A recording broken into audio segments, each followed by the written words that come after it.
Tuhan. Shalom saudara. Shalom. Apa kabar semuanya, sehat-sehat? Amin. Amin. Kita percaya pada hari ini apa yang terjadi di dunia ini akhir-akhir ini tidak mengurangi sukacita kita untuk kita datang menghampiri Tuhan. Amin. Baik, pagi hari ini kita akan mulai ibadah kita. Mari kita satukan hati kita bersama-sama kita mau berdoa.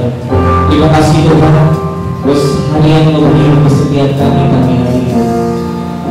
Terima kasih Tuhan Yesus.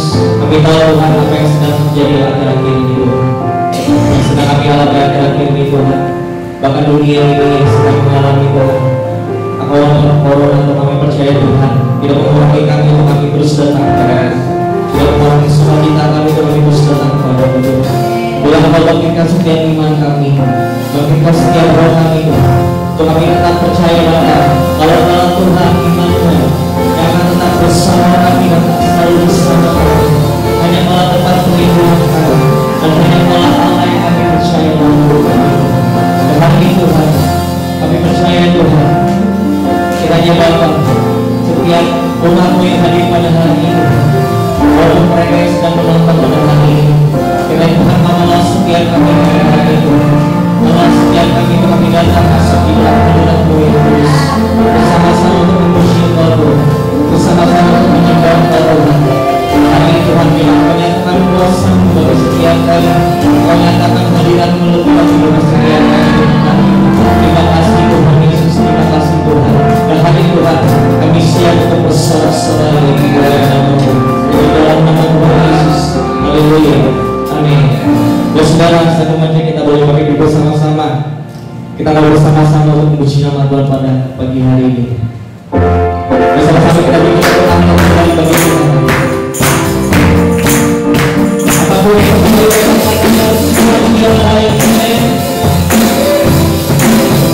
Dengan hati yang bersungguh mendatangkan hadirat. Hati bersungguh mesti hadirat. Orang berjalan di dunia sunyi, dengan wajah bersama di depan.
bagi kami sekarang. Kita percaya kalau kita punya Tuhan yang dahsyat, amin. Memberikan tepuk tangan yang bagi kita.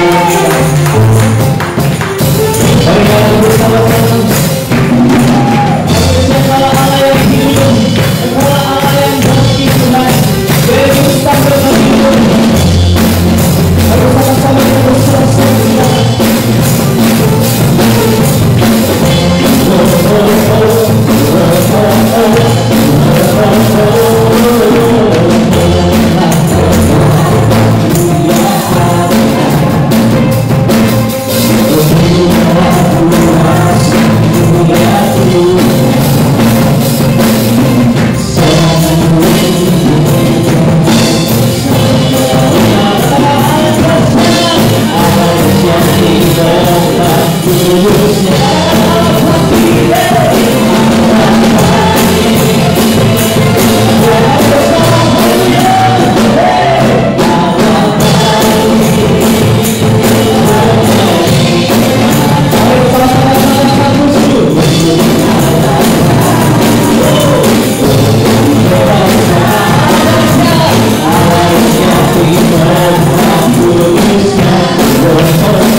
Kita yakin apa saja kita punya Allah yang dahsyat, amin. Siap Tuhan. Hari pagi hari siapa yang lebih lagi. Ini yang menulis seruan kami itu. Kalau kami punya Allah yang dahsyat, kami punya Allah yang luar biasa. Gak apa-apa Tuhan, kalau 1000 lembar di sebelah kanan kami tidak takut, karena kami punya Allah yang dahsyat. Hanya padamu Tuhan kami berlindung, hanya pada satu-satunya tempat perlindungan kami. Kalau bulan batu dan keselamatan kami Tuhan.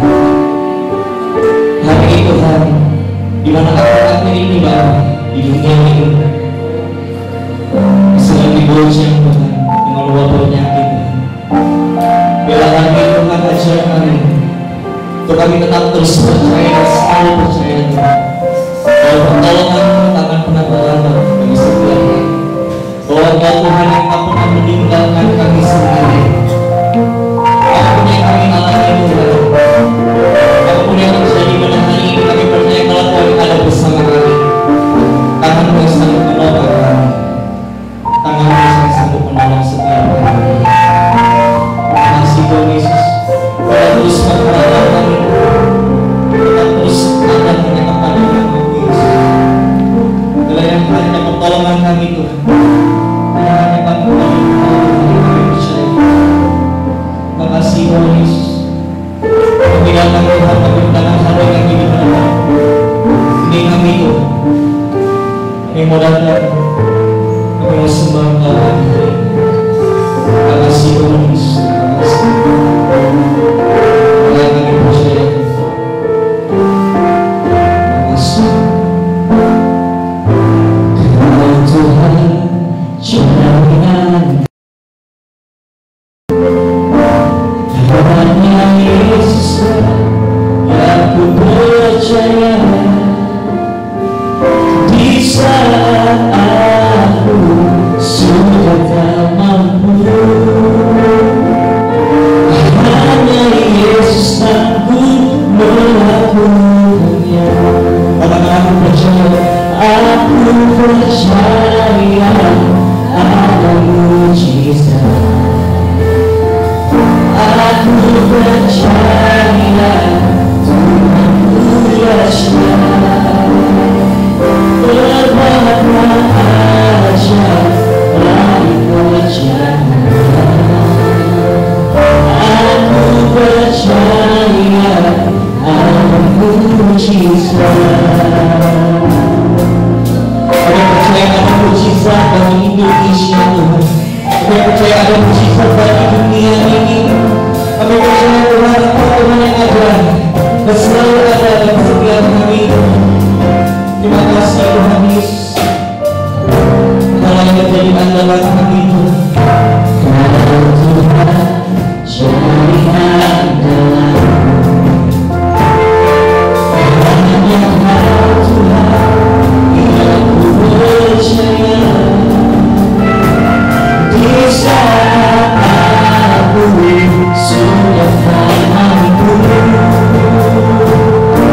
Shalom. Apa kabar? Luar biasa. Saya menyapa juga buat jemaat Tuhan yang sedang online pagi hari ini. Shalom. Ya, saya percaya saudara dalam perlindungan Tuhan sama seperti kami yang ada di sini.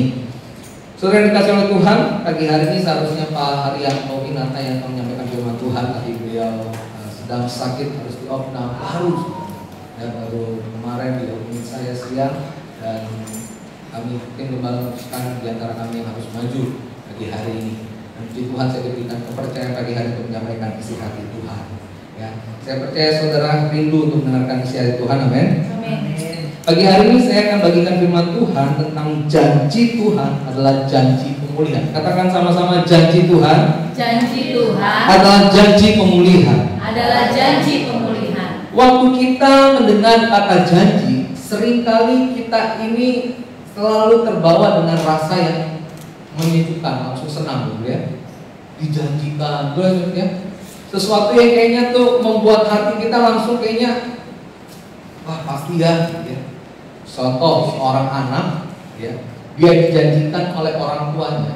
Nah, kalau kamu nanti ya prestasi dalam sekolah, naik kelas tahun ini, ranking pertama, pasti kamu dibelikan handphone.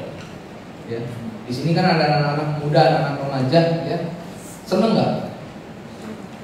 Seneng nggak dengan janjian? Seneng. Tapi untuk meraih janji itu, apa yang saudara harus keluar? Ada usaha pun, ada kerja keras tuh, ada kerajinan. Ya. Nah, saudara waktu kita belajar tentang janji Tuhan adalah janji pemulihan. Ya. Yang saya pelajari janji Tuhan adalah buah pengharapan dan iman. Kalau saudara percaya dengan janji Tuhan, saudara sebenarnya memperoleh buah pengharapan dan iman saudara yang akan datang dari situasi yang saudara alami hari ini. Ya.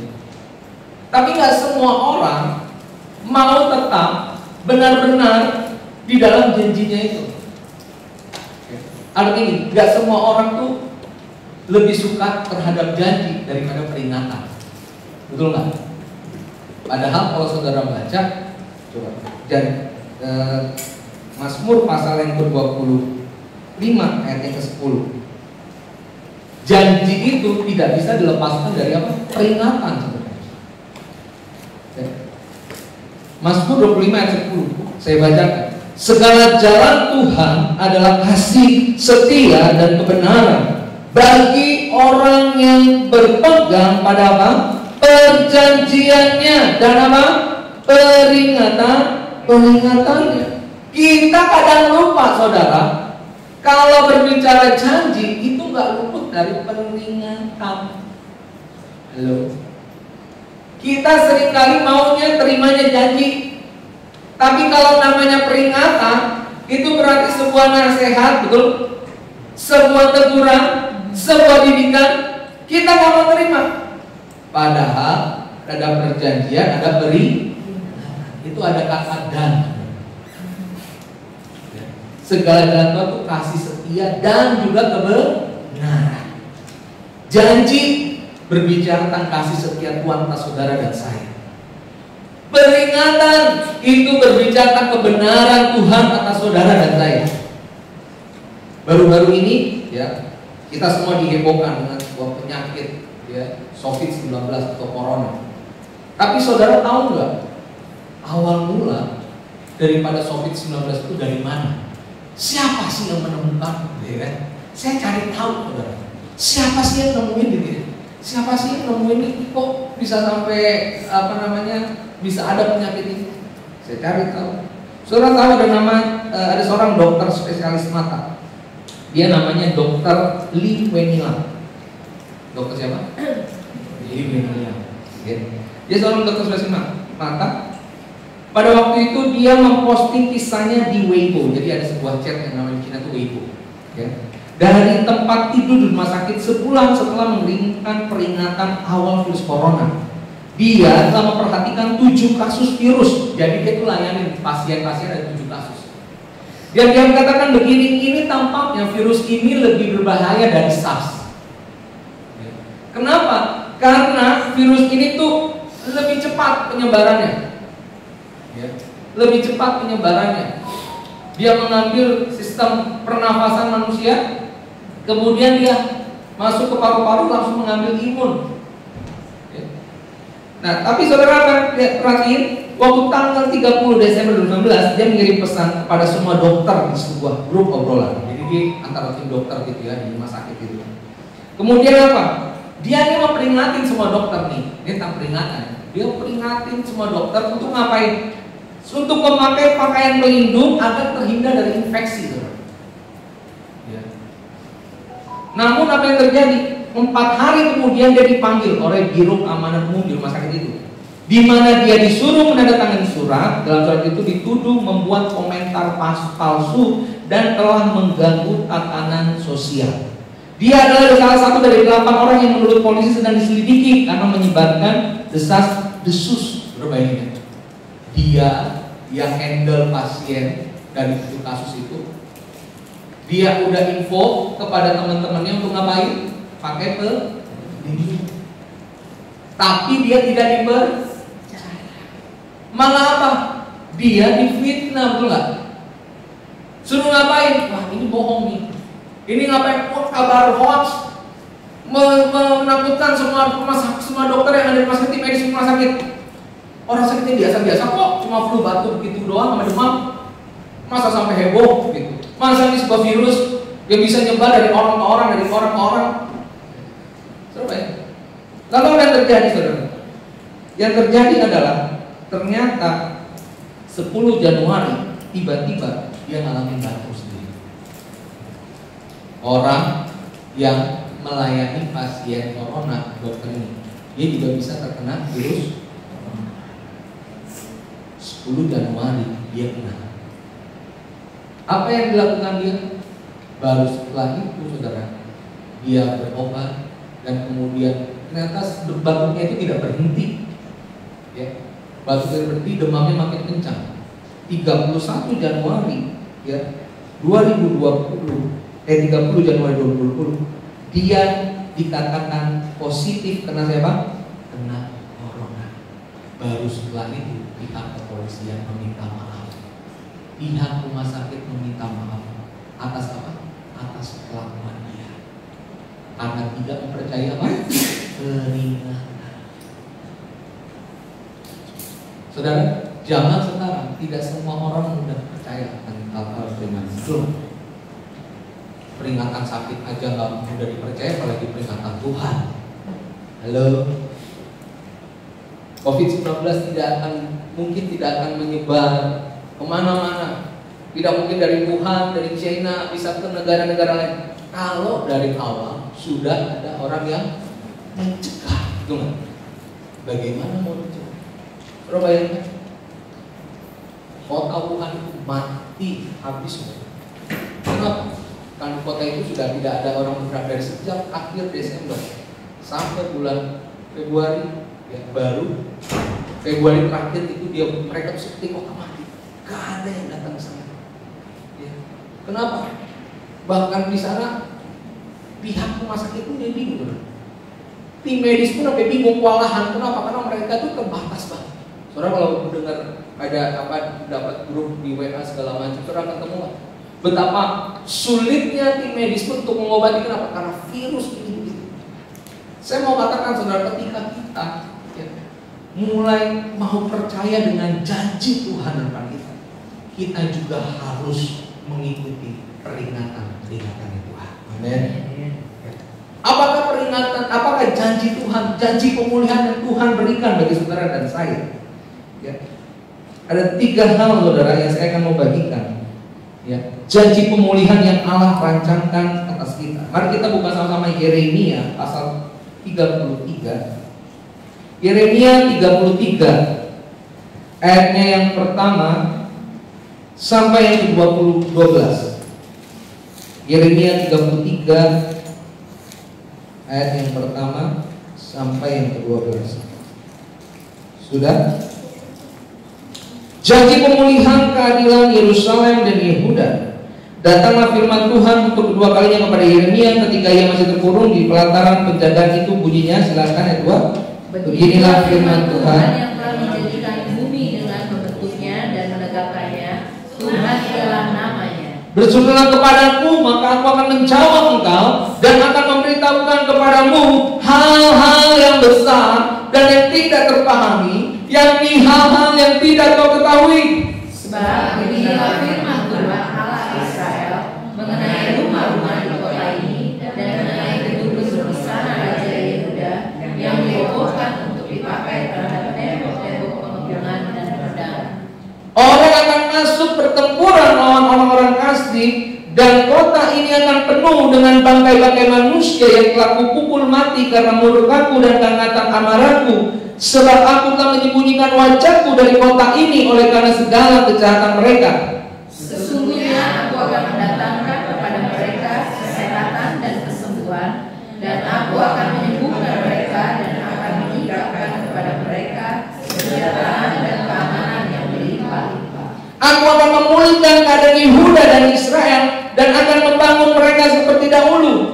Aku akan mengalihkan mereka dari segala kesalahan yang mereka lakukan dengan berdosa terhadap aku, dan aku akan mengampuni segala kesalahan yang mereka lakukan dengan berdosa dan dengan memberontak terhadap aku.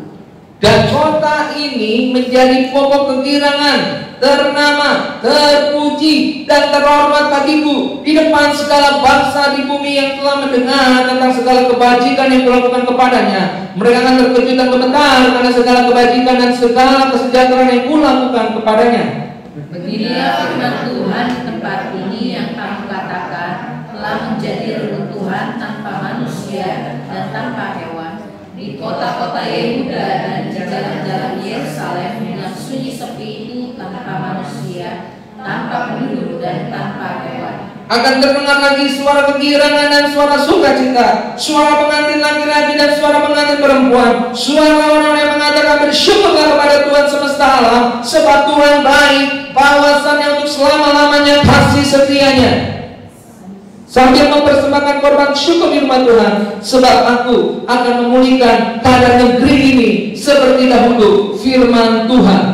Beginilah firman Tuhan semesta alam, di daerah ini yang sudah menjadi reruntuhan, tanpa manusia dan tanpa hewan, dan segala kotanya akan ada lagi pada rumput bagi gembala-gembala yang memberikan hidup di situ. Sama-sama. Di kota-kota pegunungan, di kota-kota daerah bukit, di kota-kota tanah Negeb, di daerah Benyamin, di sekitar Yerusalem, dan di kota-kota Yehuda, hampir domba akan lewat lagi dari bawah tangan orang yang menghitungnya.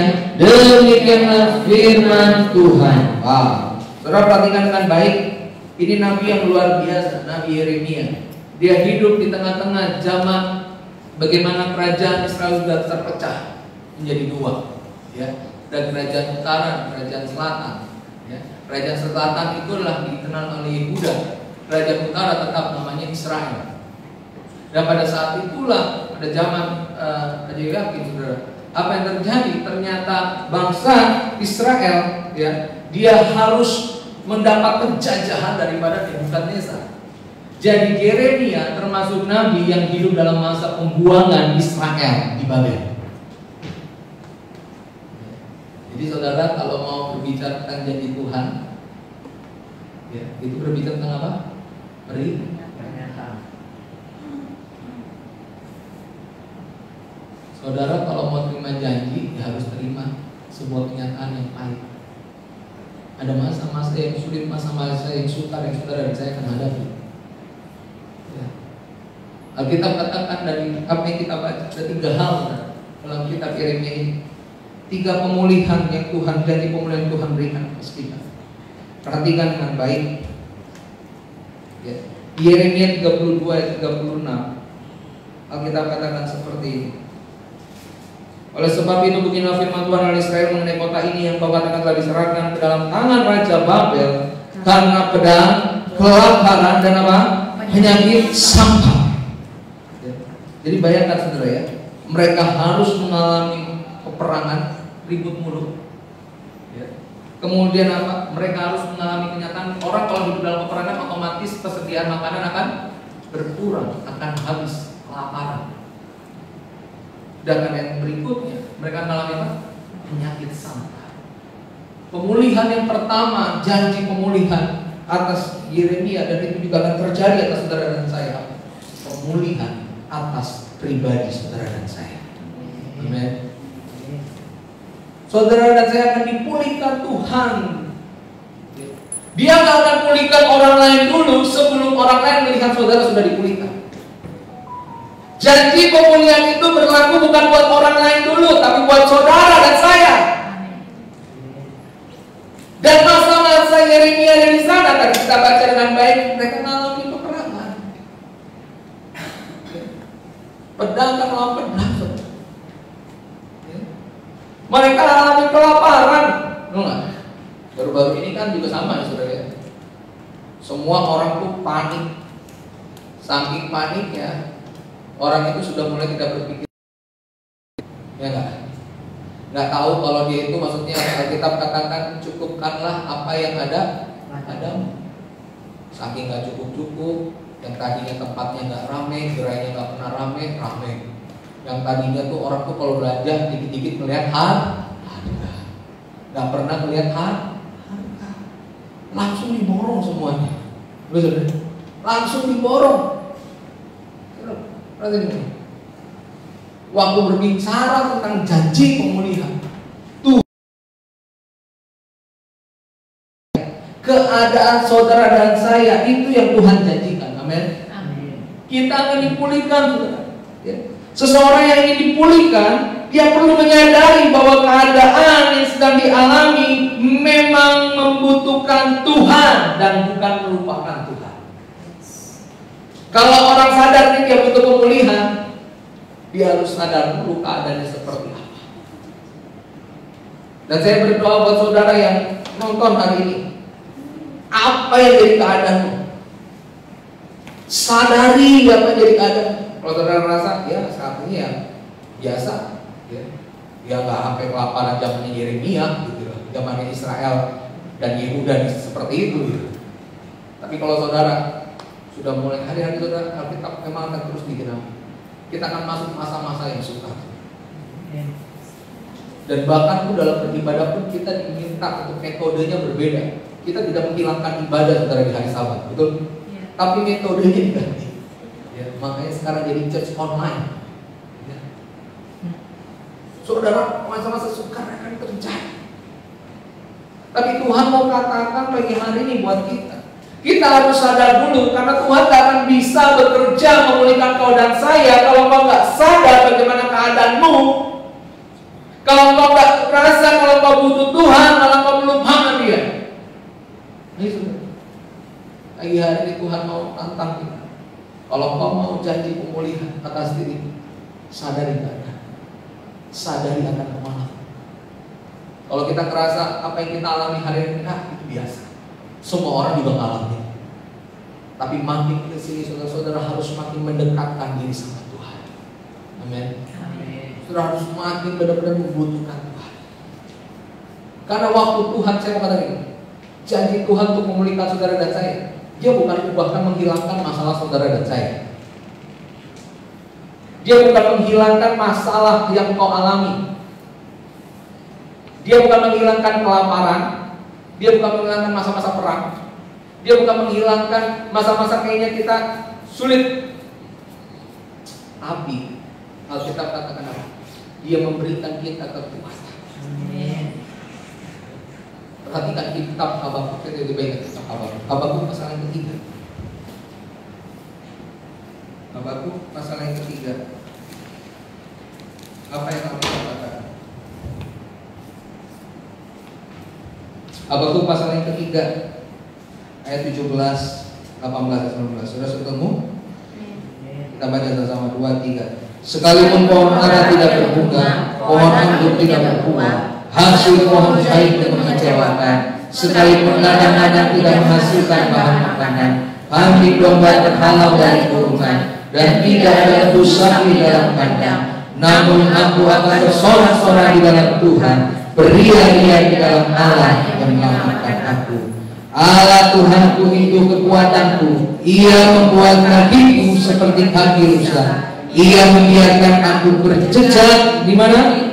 Di bukit-bukit. Bahwa Ia membuat kakiku seperti kaki rusa. Tuhan gak pernah hilangin masalah itu. Tuhan gak pernah langsung. Cara Tuhan, mungkin saudara baca kitab Injil, enakan zaman Yesus ya. Waktu Yesus datang, itu semua lenyap sakitnya. Tapi saudara perhatikan dengan baik, bagaimana waktu Yesus pun sendiri membiarkan para muridnya. Saudara ingat, ada angin badai yang cukup besar ya, pada saat di Danau Galilea, dan para murid asik berlayar, sedangkan Yesus sudah karena kecapean dia tidur. Kenapa? Karena dia tahu dia menyerahkan semua sama murid-muridnya. Muridnya nelayan kok tahu ya kan bagaimana yang harus dia. Tapi Alkitab katakan ketika angin badai sekal itu datang, lalu bergoncang perahu itu menggoncangkan mereka, dan sampai akhirnya mereka panik yang luar biasa, dan mereka berkata, Guru, apakah kau memang membiarkan kami mati seperti ini? Terbaik. Yesus memang perhatikan, Yesus apakah Yesus menghilangkan badai itu? Yesus izinkan mereka untuk hadapi angin badai. Karena Yesus tahu kamu profesinya sebagai seorang nelayan, seharusnya kamu tahu bagaimana caranya. Dan kalaupun angin badai itu besar, kamu harus benar-benar berseru kepada Tuhan. Sampai akhirnya Tuhan senang bilang kan, ya, jika aku kembali, masih ada iman dan sembunyi. Saudara, kalau saudara mengalami ya, rindu, mengalami pemulihan atas diri saudara, yuk mulai pagi hari sudah mulai berkata, Tuhan, ini hidup. Sama seperti Nabi Habakuk juga kata, sekalipun saudara harus belajar kan saya. Kalau orang alami pemulihan diri sendiri, Tuhan, sekalipun orang mengecewakan aku tidak akan kecewa dengan Engkau. Amin. Sekalipun bahan pangan habis, aku tidak akan bersungut-sungut karena aku tidak bisa dapat makanan. Sekalipun semua orang ninggalin aku tidak akan meninggalkan. Dia membuat kami tetap kuat seperti Yesus. Dia membuat kita berjalan di bukit-bukit kita loh. Bukit-bukitku bukan bukit-bukitnya. Artinya Tuhan kasih kemampuan karena pemulihan atas diri sendiri akan terjadi. Kalau saudara dan saya, ya Tuhan ini luka-lukaku. Saudara kalau perhatiin dengan baik, mereka itu ngalamin sakit dalam kitab Yeremia ini ya. Mereka ngalamin sakit yang tidak dapat disembuhkan, saudara. Coba Yeremia 30 ayat 13. Saudara harus dapat firman Tuhan ini ya. Yeremia 30 ayat 13. Apa yang kita katakan?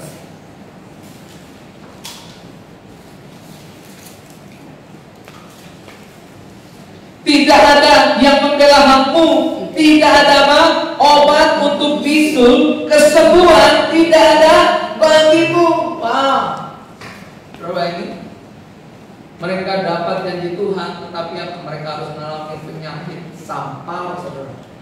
Saudara, itu bisul itu bukan bisul sembarangan. Bisul yang kayaknya susah pecah, susah matang. Kalau saudara pernah sakit bisul, saudara nggak matang itu sakitnya seperti apa ya? Dan zaman Israel itu harus pakai namanya tuh pohon damar, saudara.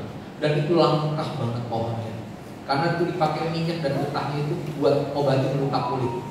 Dan itu susah ya. Lalu siapa yang bisa menyembuhkan mereka kalau bukan Tuhan? Dan saya percaya hari ini siapa yang bisa menyembuhkan virus corona? Siapa saudara? Siapa? Tuhan. Tuhan siapa? Yesus. Kita udah dengar Pak Jokowi info bahwa ada 2 obat-obatan. Ini baru mencegah. Ya. Masa satu Avian, yang satu lagi klorofil. 2 obat ini dikatakan apa? Sudah dicoba oleh negara-negara lain dan dibuat untuk penderita COVID-19. Tapi dikatakan apa? Dia ini untuk melemahkan virus saja, tapi bukan menghilangkan virusnya. Jadi virusnya itu dibuat tidur, saudara.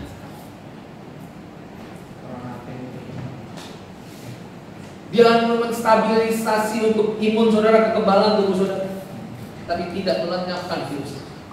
Dan saya berkata pagi hari, yang dapat melenyapkan virus COVID-19 adalah tubuh dan darah Yesus. Amin. Amin. Saudara mulai deklarasikan, orang yang mengalami pemulihan atas diri sendiri.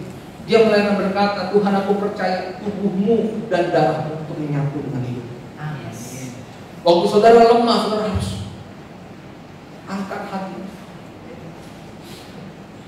Ingat jemaat mula-mula, mereka memecahkan roti loh. Kita ini dibuat seperti jemaat mula-mula, beribadahnya di rumah. Ya, kan? Beribadah di rumah. Tapi Tuhan mau buat kita sadar gimana keadaan kita. Dan Tuhan mau sadar, memang gak ada bisa menyembuhkan. Kita harus sampai seperti itu. Orang yang membutuhkan pemulihan, dia harus sadar, gak ada satupun yang bisa memulihkan dia. Hanya satu pribadi yang bisa menyembuhkan, yaitu Yesus Kristus. Amin. Yang kedua, janji pemulihan apa yang Tuhan berikan atas kita? Perhatikan Yeremia pasal 32 ayat yang ke-6 sampai yang ke-8. Apa yang Alkitab katakan? Yeremia 32 ayat yang ke-6 sampai yang ke-8. Yeremia 32 ayat 6 sampai 8. Kita baca berbalasan. Berkatalah Yeremia, firman Tuhan datang kepadaku, bunyinya, sesungguhnya nama akan datang kepadamu dengan usul, beliaulah ladangku yang di Anatot itu, sebab engkaulah yang mempunyai hak tebus untuk membelinya. Kemudian sesuai dengan firman Tuhan, datanglah Hanamel, anak pamanku, kepadaku di pelataran penjagaan, dan mengusulkan kepadaku, belilah ladangku yang di Anatot di daerah Benyamin itu, sebab engkaulah yang mempunyai hak milik dan hak tebus. Belilah itu, maka tahulah aku bahwa itu adalah firman Tuhan. Yang kedua, Bapak Ibu Saudara yang kasih, Janji pemulihan yang Tuhan berikan adalah pemulihan atas keluarga. Saudara, Yeremia ini bukan nabi yang biasa, saudara, tapi dia nabi yang bekerja. Dia seorang anak bangsawan, jadi cukup pintar. Dia punya karya-karya sastra yang luar biasa. Nah, kalau saudara baca kitab, di kitab Yeremia dia punya anak buah namanya Baruk. Dia catat semua kisah setiap kehidupan daripada si Yeremia. Yeremia ngapain? Sampai kalau kita baca di Yeremia 31 ini posisinya Yeremia ini bentar lagi mau dipenjara. Jadi penjara. Saudara bayangin, seorang nabi yang nyampaikan janji, tapi dia harus mengalami aniaya. Perhatikan baik. Pemulihan atas keluarga. Kalau apa yang kita baca tadi, ya, Yeremia ini menubuatkan bahwa pamannya akan datang kepadanya untuk menjual tanah keluarganya. Ya. Jadi saya ringkasnya seperti itu. Kalau baca pasal 32, ya, saudara akan temukan bahwa Yeremia ini sedang bernubuat. Dan nubuatannya itu tepat, saudara. Ya. Pamannya datang sama dia untuk ngapain? Nawarin di tanah, ya. Nawarin tanah untuk dijual, ya. Untuk ngapain? Karena desakan untuk bayar hutang. Halo, kalau banyak Alkitab katakan hendaklah kamu saling tolong menolong.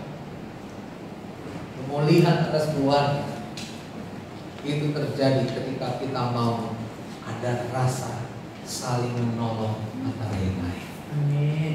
Amin. Amin. Saudara, waktu dia benar seperti itu, Tuhan membuatkan.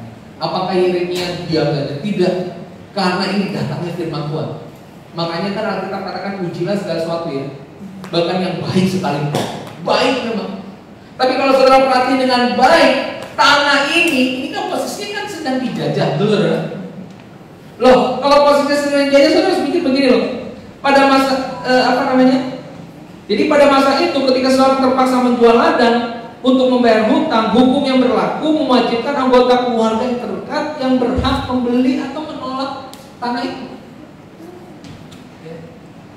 Jadi bukan pamannya nggak bisa jual sama orang lain, tapi hukum Israel itu menunjukkan kalau dia memang dalam keterpurukan, dia mau jual asetnya, dia harus datang sama siapa? Keluarga yang terdekat. Dia datang pada Yeremia. Tapi posisinya begini, saudara. Pertanyaan yang menarik dari kisah ini. Mengapa Yeremia mau menanamkan modal berupa tanah dekat Yerusalem ketika orang Babel masih berkuasa di sana?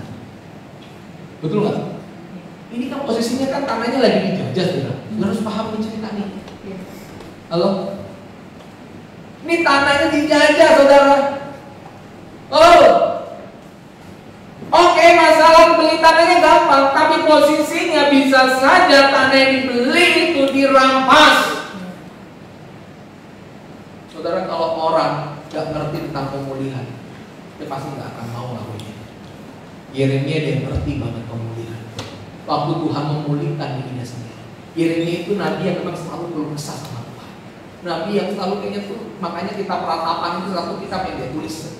Nangis mulu, sedih mulu, kayaknya hidupnya menderita gitu. Tapi Tuhan kasih janji sama dia. Nah, saudara dia ngerti, di balik janji harus ada peringatan. Janji dan peringatan jadi satu paket, sehingga dia masih tetap kuat. Walaupun dia nangis, dia sedih, dia meratap, dia tetap kuat. Dia jadi Tuhan ajaran itu. Saudara, apakah mungkin seseorang mau menolong orang lain kalau dia punya resiko yang besar terhadap apa yang ada di depan? Halo, perhatikan dengan baik. Kalau kita mau menolong orang lain, Tuhan akan memberikan kita ketulusan hati.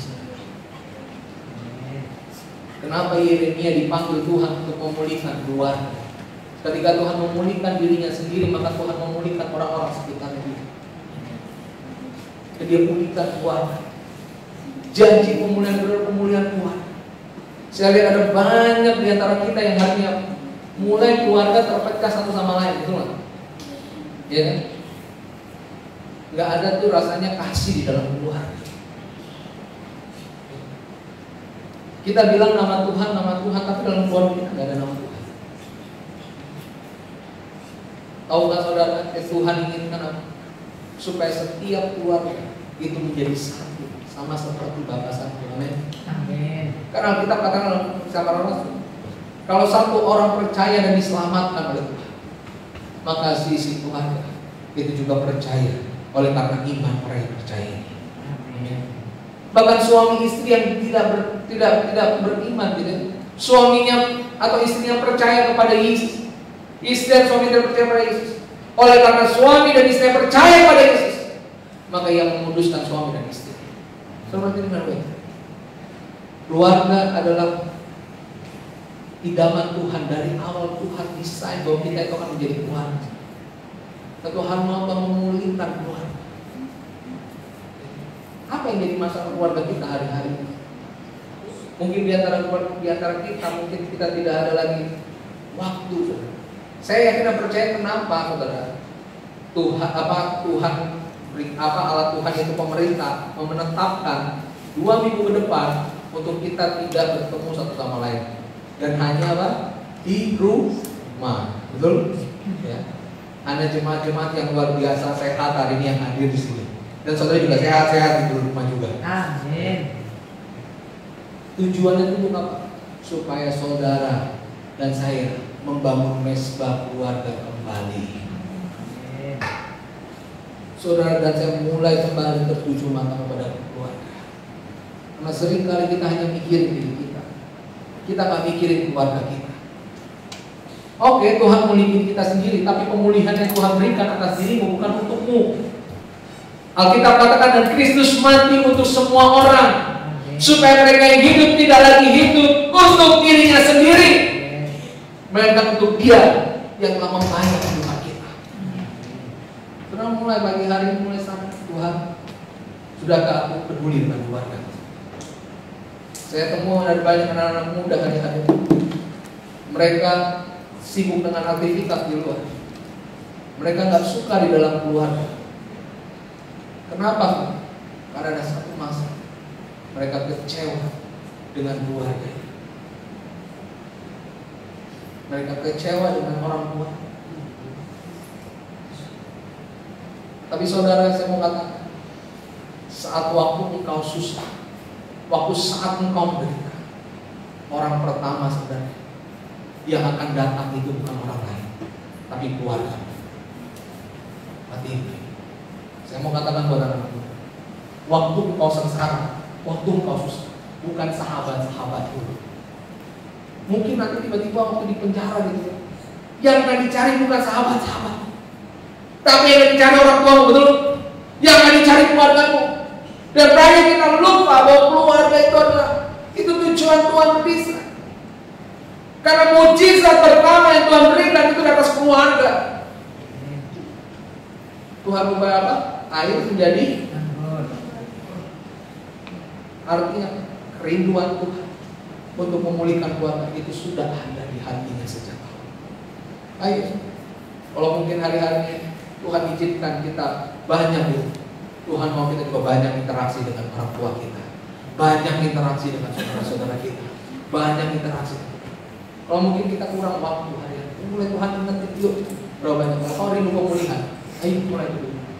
Saya pun belajar, hari ini saya belajar. Ya. Untuk apa? Dari rasa kecuekan saya mulai saya nanya kabar. Karena kesibukan tiap hari nggak ketemu gitu sama mertua dan segala macam, kita harus tetap nanya. Kita harus tetap care. Terkadang yang kita lupa apa sih? Yang kita lupa apa? Terkadang kita lupa untuk apa? Menyapa orang lain. Betul? Kita lupa untuk menyapa orang lain. Kemudian kita lupa untuk memberikan semangat bagi orang lain. Waktu saudara menyapa orang, memberikan semangat bagi orang lain, itu adalah bentuk kita mulai kita mau hidupkan kasih Tuhan, kasih Kristus turun atas kepada kita. Amin. Dan yang berikutnya, yang ketiga, pemulihan apa yang Tuhan janjikan atas kita. Yang ketiga, pemulihan atas kota. Kitab Yeremia ini mengajarkan kita bahwa sesungguhnya setiap kita adalah orang-orang yang sebenarnya buangan, orang yang tidak tetap dalam suatu negeri. Sama seperti mereka, karena mereka dijajah, betul? Mereka kan belum kembali ke Yerusalem, Yehuda dibuang juga. Ya. Tapi Tuhan udah ngomong di Yeremia 29 ayat 7. Usahakanlah kesejahteraan kota kemana aku buang, dan berdoalah untuk kota itu kepada Tuhan, sebab kesejahteraannya adalah kesejahteraanmu. Usahakanlah kesejahteraan kota kemana aku buang. Jadi kalau saudara Tuhan taruh di sana, itu bahasa buang itu mungkin bahasa yang rada-rada kasar gitu ya. Tapi kalau saudara memaknai ini, Tuhan mau bilang kamu itu cuma warga negara sementara. Halo, kita di Indonesia ini cuma warga negara sementara. Warga negara kita itu ada di sorga. Filipi katakan seperti ini saudara. Ya. Filipi 3 ayat 20 berkata, karena keluarga kita ada dalam sorga, dan dari situ juga kita menantikan Tuhan Yesus Kristus sebagai juru selamat. Kalau kita ngerti kita akan jadi warga sorga, nggak mungkin orang yang warga sorga itu nggak punya hati sama sekali berbuat sesuatu untuk kotanya yang ada di bumi. Halo, kalau saudara ngerti hari-hari kenapa Jakarta jadi tempat yang COVID-19 yang cukup banyak. Tuhan mau supaya kita dimulai arahkan mata hati kita untuk kita berdoa bagi kota ini, dan kita berbuat sesuatu. Beberapa rekan kemarin hubungin saya, ya, karena kan kita ada jaringan dalam pemuda kota. Pak, apa nih yang kita bisa lakukan? Ya. Mulai hubungin, mulai kasih mereka punya kerinduan. Saya sebenarnya udah punya. Ternyata di antara mereka dia cepat-cepat hubungin saya. Pak, ini kan mereka banyak nih melakukan sesuatu, apa yang kita bisa lakukan ya Pak? Terus dia ngomong, aku kepikiran Pak, gimana kita bersihin kota, bersihin daerah, ya, kasih disinfektan. Saya bilang begini sama dia, aku pompanya udah ada. Dia bilang, cairannya aku kan baru dapat cari, terus ngomong-ngomong bersama. Akhirnya saya bilang gini, yaudah kita buatin. Saudara tahu, memang ini nggak mudah. Istriku sampai bilang begini, Pi, kalau nanti kamu ke daerah yang memang merah, zona merah, kamu yakin mau bersih itu pakai disinfektan gitu?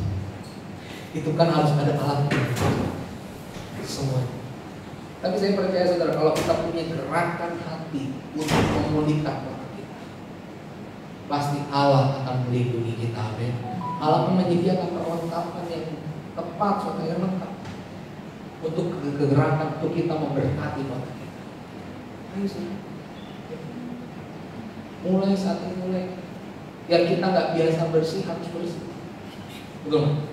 Yang biasa kita cuma hanya buang sampah sembarangan, kita nggak boleh buang sampah sembarangan. Betul? Yang nggak pernah nyuci harus cuci. Nggak sering cuci tangan ya harus sering cuci tangan. Wujud kita untuk apa? Menjadi gaya hidup dalam kota ini supaya lebih baik, betul?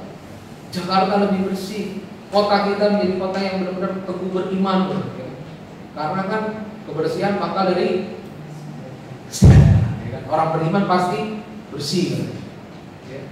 Mulai saat ini, kalau Tuhan mau sama seperti daripada Yeremia, dia orang-orang buangan kok, dia orang buangan. Ya. Memang gak ada urusannya dia untuk memikirkan Babel, dia gak ada urusannya dia untuk memikirkan. Tapi dia tahu dia harus berkontribusi di sana. Dia tahu ketika waktu ada di sorga, sorga itu adalah tempat hadiah yang memang sudah Tuhan janjikan. Amin. Tapi orang yang masuk sorga adalah orang yang merindukan pemulihan dan berbuat sesuatu terhadap kotanya. Jangan sampai saudara dan saya hanya, ya Tuhan aku udah pulih di situ, keluarga aku udah pulih, tapi cukup sampai di situ aja. Mulai sekarang belajar bagi hidup kita buat orang lain, bagi hidup bagi kota ini. Karena saya percaya kalau gereja Tuhan bisa kuat, maka keluarga akan kuat. Kalau keluarga kuat, maka kota kita akan kuat. Dan kalau gereja itu sehat, maka keluarga itu sehat. Kalau keluarga itu sehat, maka kota itu sehat. Dan mulai pagi hari Tuhan mengingatkan kita, Ada 3 hal saudara, janji pemulihan yang Tuhan berikan. Pemulihan pertama apa saudara? Pemulihan atas diri sendiri. Yang kedua apa? Pemulihan atas keluarga saudara dan saya. Dan terakhir pemulihan atas kota. Mari kita datang sama.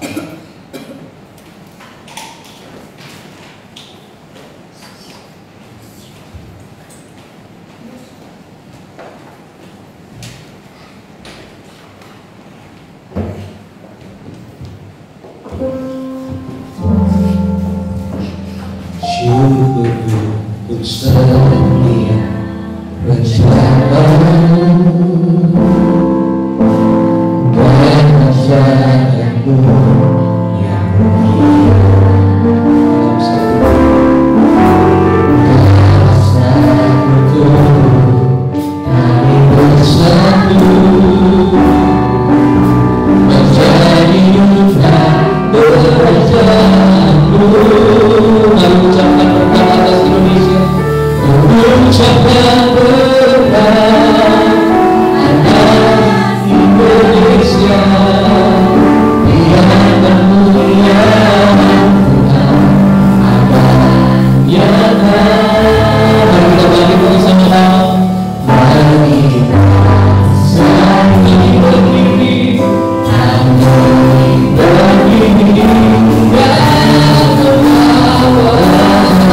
membawa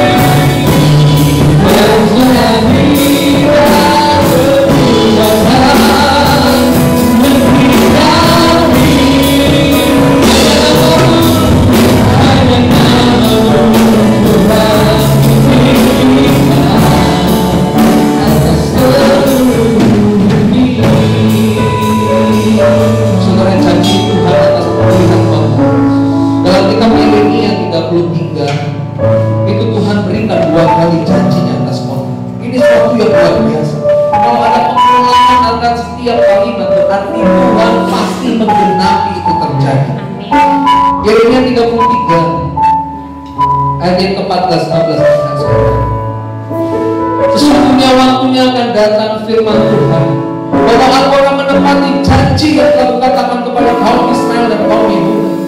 Pada waktu itu dan pada masa itu, aku akan menumbuhkan tunas keadilan bagi Daud. Dia akan melaksanakan keadilan dan kebenaran di negeri. Dan pada waktu itu, Yehuda akan dibebaskan dan Yerusalem akan hidup tenteram, dan dengan nama inilah mereka akan dipanggil Tuhan keadilan kita. Hari ini kalau Tuhan berikan kita sebuah didikan, sebuah penyakit wabah COVID-19, Tuhan mau kita sadar ini peringatan dari Tuhan. Kalau kita terima ini didikan Tuhan atas saudara dan saya, Tuhan mau supaya kita menjadi pengenal akan janji. Janjinya Tuhan akan memulihkan saudara dan saya, sakit saudara dan saya, kehidupan pribadi saudara dan saya, hubungan saudara, Tuhan akan pulihkan. Tuhan akan tetap memulihkan keluarga. Rohani kita hari-hari ini kerasa hidup bisa tanpa Tuhan.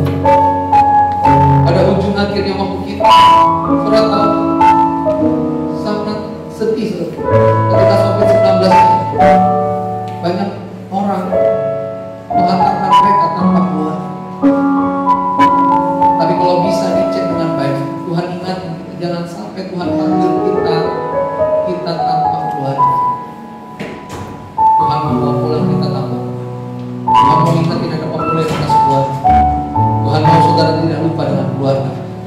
cintai orang tua, hormati orang tua, kasihi saudara-saudara, tolong menolong, sehingga berkat Tuhan turun atas hidup.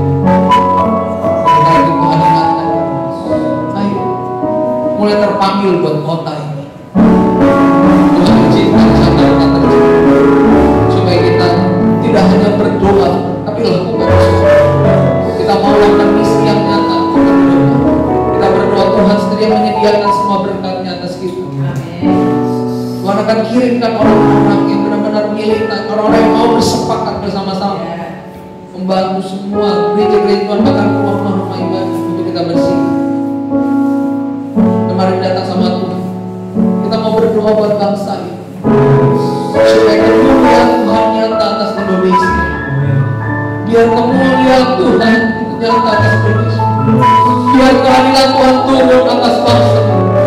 Saya percaya masih banyak orang yang berdoa bagi bangsa ini. Dan kalau kau ingatkan, teruslah berdoa, teruslah berdoa. Itu tandanya supaya cawan yang Tuhan dan saudara dan saya berikan pada Tuhan itu penuh, tidak kosong. Cawan Tuhan itu menjadi penuh. Dan hari ini mari arahkan hatimu pada Tuhan. Minta Tuhan, hidupkanlah api doaku, hidupkanlah api doaku. Aku hidup bukan untuk diriku saja, aku hidup bukan untuk orang lain saja, tapi aku hidup untuk kota ini. Ustaz katakan saja kota di mana kami buat, dan berdoalah saudara. Hari ini mari datang sama Tuhan, datang sama Tuhan.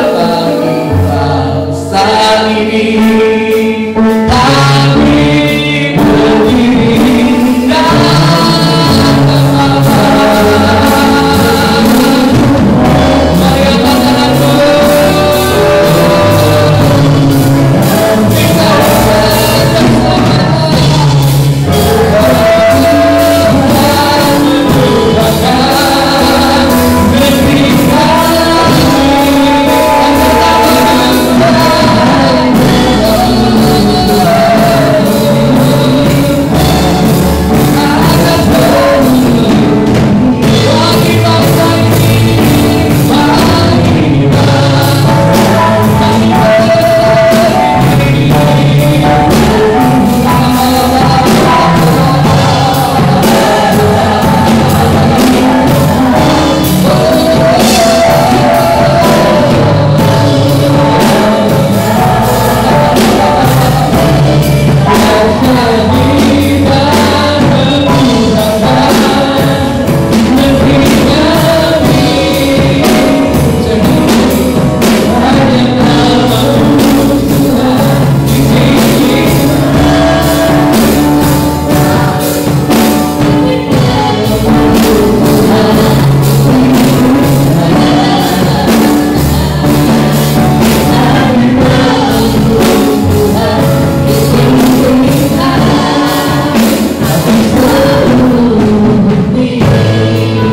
Kita bersyukur kepadamu ya Tuhan. Kami bersyukur buat firman Tuhan yang ingatkan kami bahwa janji Tuhan, janji memulihkan kehidupan kami, janji memulihkan keluarga kami, janji memulihkan akan kota kami. Ya Abah, ya Bapa, kami percaya di dalam nama Yesus Tuhan, Roh Tuhan yang ada di dalam setiap kami, yang membawa kami Tuhan hidup masuk dalam perjanjian Tuhan. Ya Roh-Mu ya Tuhan yang membawa kami semakin bertumbuh dewasa dalam Tuhan, semakin hidup mengasihi, hidup takut akan Tuhan, hidup cinta akan Tuhan, dan mengabdikan kehidupan kami hanya padamu ya Bapa. Kami bersyukur buat kebenaran firman-Mu Tuhan, menguraikan firman-Mu di dalam roh hati kami, kepada seluruh jemaat-Mu yang hadir saat ini, bahkan seluruh jemaat-Mu yang ada di rumah mereka masing-masing. Mari Tuhan, kami percaya bahwa Engkau yang mengubahkan semuanya, Tuhan yang memulihkan kami. Kami bersyukur kepadamu ya Bapa. Berkati akan hamba-Mu Pastor Ferdinand, Engkau yang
jiwa kita, kota kita, dan bangsa Indonesia yang saudara. Dan bersyukur buat firman Tuhan yang jadi kekuatan bagi setiap kita. Baik saudara, kita akan membawa persembahan kita pada hari ini. Baik, untuk saudara yang tidak hadir maupun yang lagi menonton pada yang rindu untuk mau memberikan memberkati rumah Tuhan di tempat ini, boleh memberikan dengan kelas berkata kami di persaudaraan itu. Nanti akan diberikan di sini. Oh, ada ya.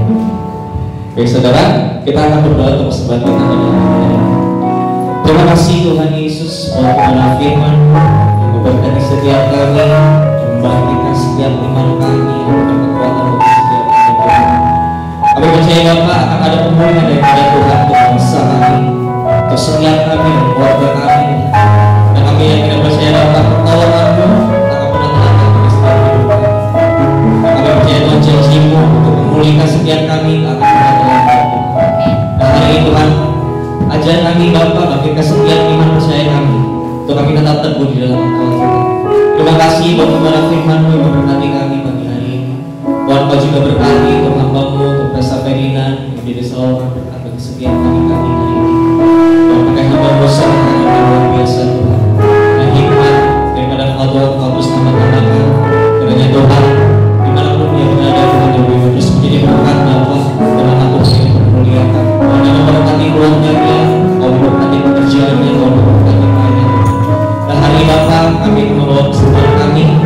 Tuhan memberkati bagi setiap kami yang kami beri pada hari ini Tuhan, maupun setiap rumah Tuhan yang sedang menonton pada hari ini kami memberikan memberkati rumah Tuhan ini. Kiranya Tuhan memberkati setiap kami.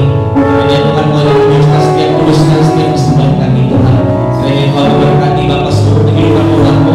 Dan hari ini Bapa kami siap untuk memberikan yang terbaik hanya bagi kemuliaan nama Tuhan. Terima kasih Bapa dengan persembahan kami Tuhan di bawah hanya kemuliaan Tuhan. Di dalam nama Tuhan Yesus, kami siap yang terbaik. Haleluya. Amin. Yang sangat diberikan bagi semua.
Saudara, terima kasih untuk saudara yang sudah berkati. Ada pengumuman di sini, enggak deh. Baik, terima kasih buat saudara jemaat Tuhan sudah hadir pada pagi hari ini. Dan diinfokan saudara, untuk minggu depan kita akan adakan ibadah streaming online ke setiap jam 9 pagi. Jadi untuk saudara yang di rumah sama-sama pantau terus FB-nya, jadi untuk sama-sama mengikuti ibadah di tempat ini. Dan bagi saudara yang untuk bisa hadir minggu depan boleh hadir, dan bagi saudara yang mungkin yang bisa hadir yang apa-apa boleh terus melihat PFP kita akan adakan streaming. Baik, tambah. Oke, baik. Saya mau kita bagi bersama-sama. Kita akan hadir ibadah kita pada hari ini. Saya pada kali katakan, ya Tuhan sumber berkat kita.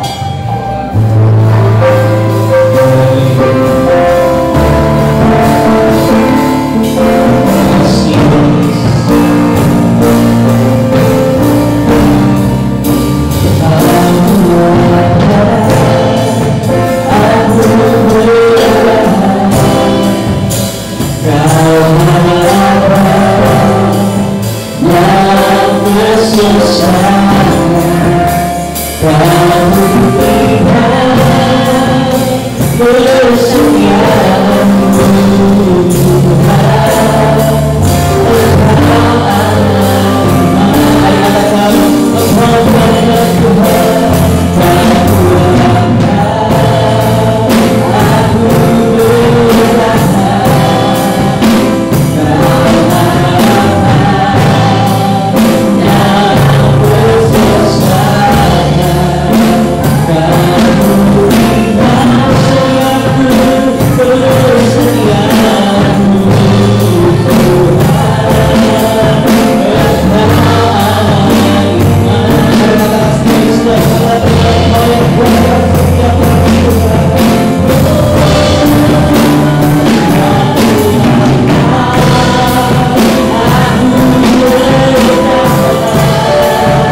Dalam nama Yesus Tuhan tolong kasih.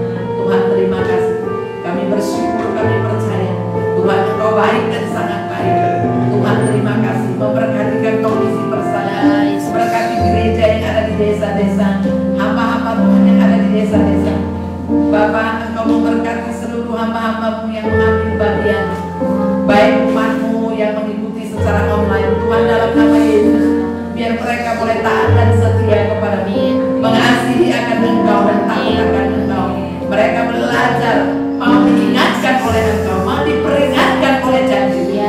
Karena kami percaya orang yang Bapa menang suka diperingati. Terima kasih Tuhan, sekali kami bersyukur. Kami percaya sebagaimana Tuhan Engkau membawa umatmu ada di tempat ini. Kami percaya berkat Tuhan turun atas umatmu. Tuhan memberkati Engkau dan melindungi Engkau. Tuhan menyinari Engkau dengan wajahnya dan memberikan Engkau kasih karunia. Tuhan menghadapkan wajahnya kepadamu dan memberikan Engkau damai sejahtera. Olehnya kekasih-kekasih Tuhan, angkatlah kedua tanganmu, arahkan mata hatimu kepada Tuhan dan pulanglah di dalam berkat daripada Allah Bapa, kasih kemurahan daripada Tuhan Yesus Kristus, penghiburan dan kekuatan daripada Roh Kudus menyertai saudara pagi ini dan sampai selamanya.